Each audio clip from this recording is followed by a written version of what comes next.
Everybody thinks their seat is the whole stadium. That's the mistake.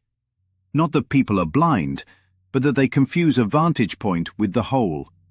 One seat, one angle, one slice of experience, and then they call it truth. Picture a stadium. Same game, same field, same moment in time, but thousands of seats, thousands of angles, and not a single one that shows everything.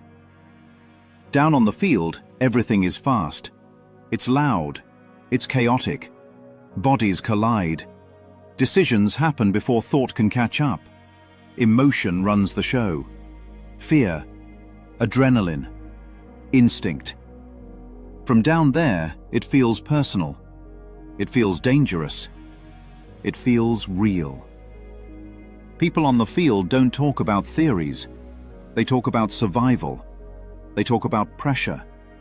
They talk about what just hit them. And someone watching from above might say, "Just step left." But that voice has never been hit. Move up into the lower seats. Not the field anymore. Still close enough to hear the impact. Close enough to recognize faces.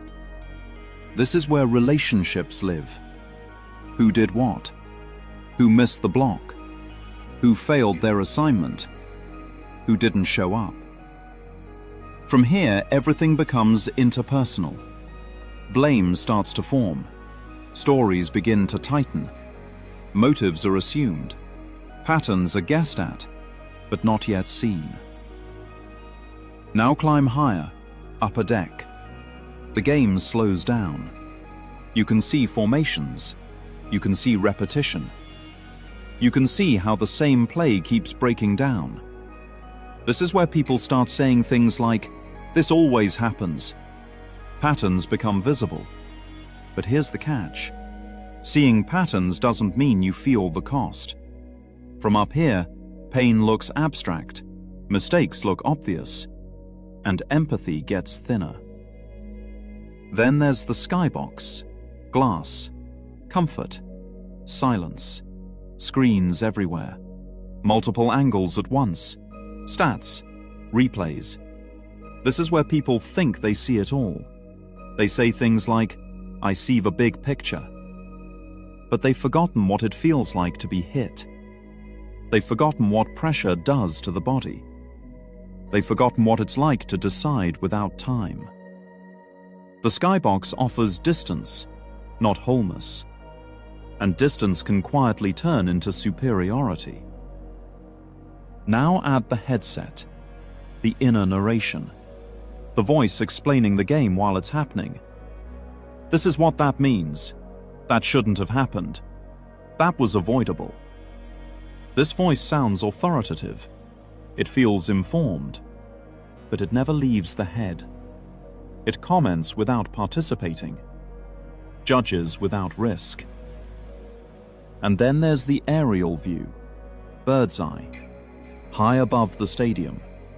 From here, the crowd becomes texture. The players become movement. The game becomes geometry. This is where people start talking about systems, structures, forces. From here, it's easy to forget that every dot is a person, every motion a nervous system, every collision a lived moment. Here's the part nobody wants to hear. Every one of these views is partial. None of them is wrong, and none of them is the whole. The danger isn't sitting in one seat.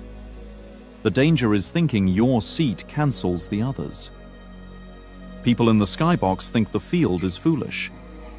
People on the field think the skybox is detached. People in the upper deck think they've figured it out. People with the headset think they're neutral. Everyone thinks someone else is missing something, and they're right, including themselves. Truth doesn't live in a vantage point. It lives in the willingness to move between them. To admit, what I see makes sense from here, and also admit, what I don't see still matters. Identity loosens when this happens. because identity is built on fixed positions. I'm the one who sees clearly. I'm the one who understands. I'm the one who gets it. But the moment perspective starts moving, certainty softens. And when certainty softens, defense drops. That's why saturation works. Not repetition of words, repetition of angles. Same center, different altitude. People don't remember where they heard it. They just notice the thought from multiple directions. And suddenly the seat doesn't feel so permanent. The stadium was never the problem. Thinking one seat was the whole game was.